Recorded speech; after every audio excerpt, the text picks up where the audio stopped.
Hello and welcome everyone to 100 Days DSA Challenge Day 19. And today our problem statement is from Lead Code, problem number 136. So what it's saying is कि मुझे यहाँ पे एक non empty array मिल जाएगा integers का, ठीक है.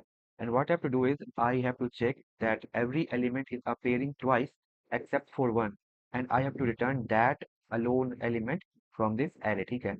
Example के लिए क्या कहना चाह रहा है कि अगर मेरे पास एक नॉन एम्प्टी एरे आया विच इज 2 2 and 1, ठीक है. सो इसमें टू ट्वाइस अपीयर हो रहा है, ठीक है, एंड वन सिंगल बार आ रहा है, तो मुझे इस वन को आउटपुट कराना है. जस्ट फॉर एग्जांपल अगर ये दूसरा एरे दिया हुआ है, ठीक है, इसमें वन दो बार आ रहा है, टू भी दो बार आ रहा है, बस ये जो फोर है ये फोर बस एक बार आ रहा है. So I will output this four here, ठीक है. और या तो सिर्फ एक सिंगल एलिमेंट ही रहेगा, बस एरे नॉन एम्प्टी रहेगा, एरे कभी भी एम्प्टी नहीं होने वाला, इस बात का ध्यान रखना है, ठीक है. सो इस प्रॉब्लम को सॉल्व करने का सबसे बेस्ट तरीका रहेगा बिटवाइज ऑपरेटर को यूज करना, विच इज जॉर, ठीक है. तो जॉर क्या करता है, अगर जॉर को मान लेता हूँ मैं यहाँ पे टू जॉर टू कर रहा हूँ, तो इसका आउटपुट जीरो आता है, ठीक है. एंड अगर किसी भी नंबर का जॉर बिटवाइज अगर मैं किसी भी जीरो से करूँ, अगर जीरो से करूँ किसी भी नंबर का बिटवाइज जॉर, तो उसका वैल्यू वो नंबर इटसेल्फ हो जाता है, ठीक है. सो सपोज अगर मैं इस वाले एरे पे ये 4 1 2 1 2 है, ठीक है, इस पे अगर मैं बिटवाइज ऑपरेटर जॉर लगाऊं तो क्या होगा. सपोज कि सबसे पहले तो ये वो मेरा जो बिटवाइज ऑपरेटर जॉर ऑपरेटर जो है, वो कम्युलेटिव प्रॉपर्टी को भी फॉलो करता है और एसोसिएटिव प्रॉपर्टी को भी फॉलो करता है. So it will convert to what, कि वन जॉर वन हो रहा है, फिर टू जॉर टू हो रहा है, एंड फिर जॉर फोर हो रहा है, ठीक है. इसको समझाता हूँ कुछ तरीके से.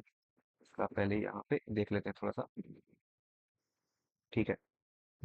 सपोज कि अगर यहाँ पे क्या होता कि ये कुछ ऐसा हो जाता कि वन जॉर वन हो रहा होता, ठीक है, ये ब्रैकेट में रहता, फिर टू जॉर टू हो रहा होता, फिर ये ब्रैकेट में रहता और फिर फोर हो रहा होता, ठीक है.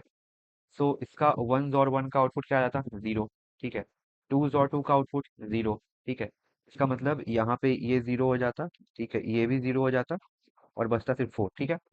सो जीरो और फोर क्या होता, इट विल आउटपुट फोर. सो कुछ इस तरीके से हमारा ये कोड जो है वो रन करेगा, ठीक है.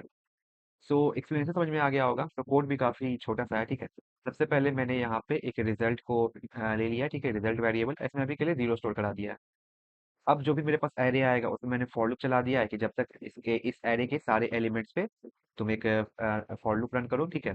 और मैंने यहाँ पे ये कोड लिख दिया है जो हर इटरेशन पे मेरे रिजल्ट को जॉर ऑपरेटर से कंपेयर कराएगा, ठीक है.